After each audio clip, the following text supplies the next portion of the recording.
All right, let's talk about the Phish Festival phenomenon. Because these things, they weren't just concerts, not even close.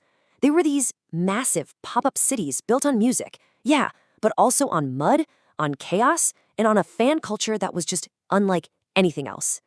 It was all about a very, very specific kind of energy. And this quote from a fan talking about the Big Cypress Festival, man, it just nails it, right? There was something in the air at these events that was truly a once-in-a-lifetime kind of thing. So what was it? What actually created that energy that you just can't replicate? Well, let's get into it. Okay, so the first thing you got to get your head around is that a Phish festival was this totally immersive, singular experience. This wasn't like a Bonnaroo or a Coachella with 100 different bands. No, this was a celebration of just one band and the massive dedicated community that grew up around them. And it really felt like that. I mean, for fans rolling up to the Clifford Ball back in 1996, it was like landing on another planet. You have tens of thousands of people, all there for the exact same reason, creating this temporary little society for a weekend, built completely on this shared passion. But here's the thing that's really wild. The festival didn't just start when you got through the gates. The whole experience really began with the journey itself. It was this great pilgrimage, often a really, really tough one, to get to the middle of nowhere. And when I say tough, I mean it. For Coventry, which was supposed to be the band's final festival, some fans were stuck in a traffic jam for 40 hours. Just think about that. That's nearly 2 full days just trying to get in. The highways were basically turned into giant parking lots. But this is where that unique energy starts to bubble up.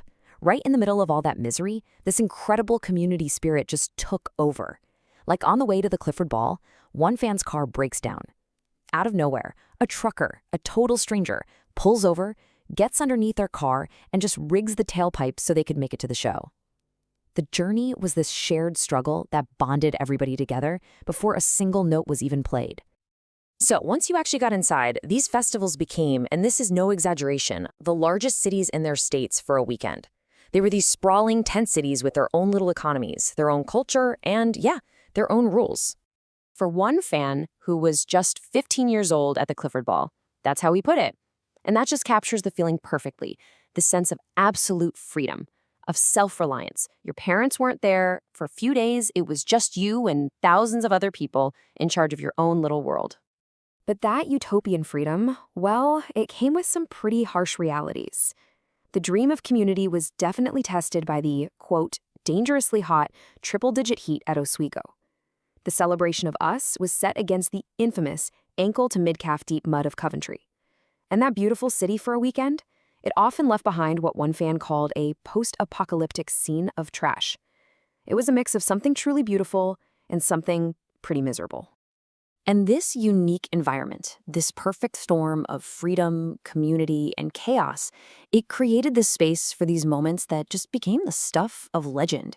These huge spectacles that were born from the specific energy of that time and that place. Let's look at some of the most unforgettable ones. So, at Camp Oswego, the band decides they want to try and break a world record for the largest group dance. They brought in officials from Guinness, they handed out Xeroxed instructions for the meat stick, and the result?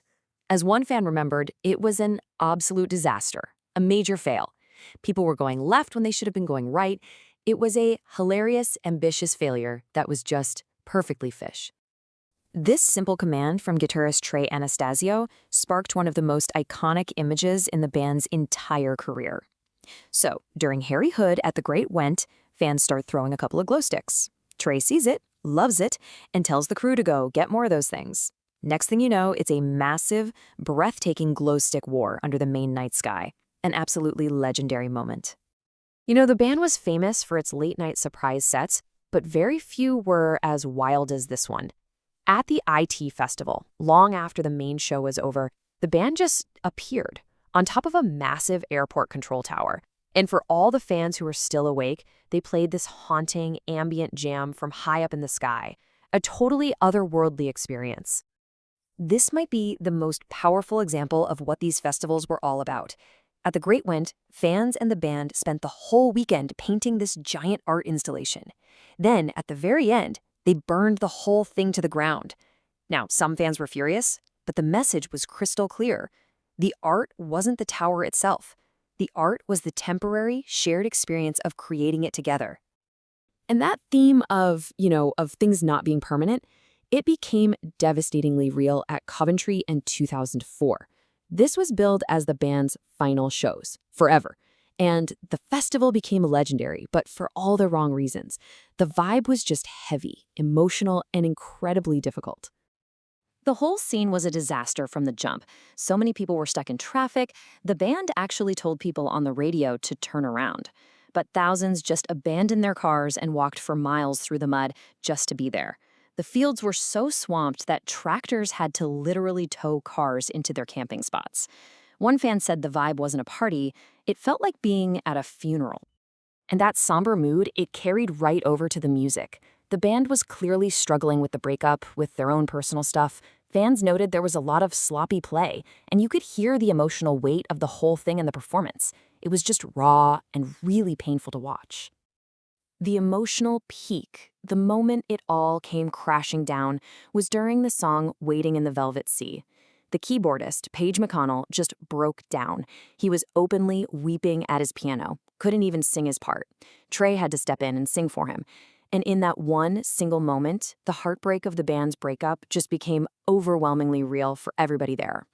So when we look back at all of this, you see this incredible spectrum, right? The pure joy of the Clifford Ball, the collaborative art of the Great Went, and then the disastrous mud and the heartbreaking tears of Coventry.